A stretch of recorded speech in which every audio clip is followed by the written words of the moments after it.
और 4 दिन तक जारी रहने वाले धरने के बाद इमरान खान की हिदायत पर रावलपिंडी और इस्लामाबाद के रास्ते खोल दिए गए हैं। वजीराबाद से हकीकी आज़ादी मार्च इस्लामाबाद की तरफ चलते ही रावलपिंडी इस्लामाबाद में भी जारी धरने खत्म कर दिए गए।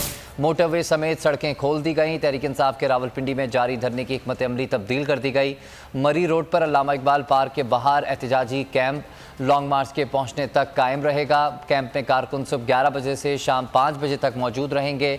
इसके साथ साथ मार्च के पहुंचने से पहले मुकामी कायदीन और अरकान कैंपेन जारी रखेंगे। डोर टू डोर कैंपेन की जाएगी। हकीकी आज़ादी मार्च के लिए आवाम से रुजू किया जाएगा।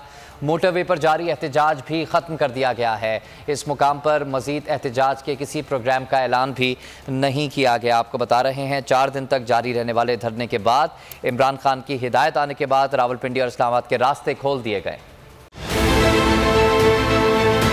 बहुत अच्छी कवरेज की है। ये मार्च की तो ज़बरदस्त कवरेज थी। बॉल की प्रॉब्लम सबसे बेस्ट थी। सबसे ज्यादा रील्स और सबसे ज्यादा रेटिंग के साथ बोल रहा नंबर 1। सब्सक्राइब करें और बेल दबाएं ताकि कोई खबर रह न जाए।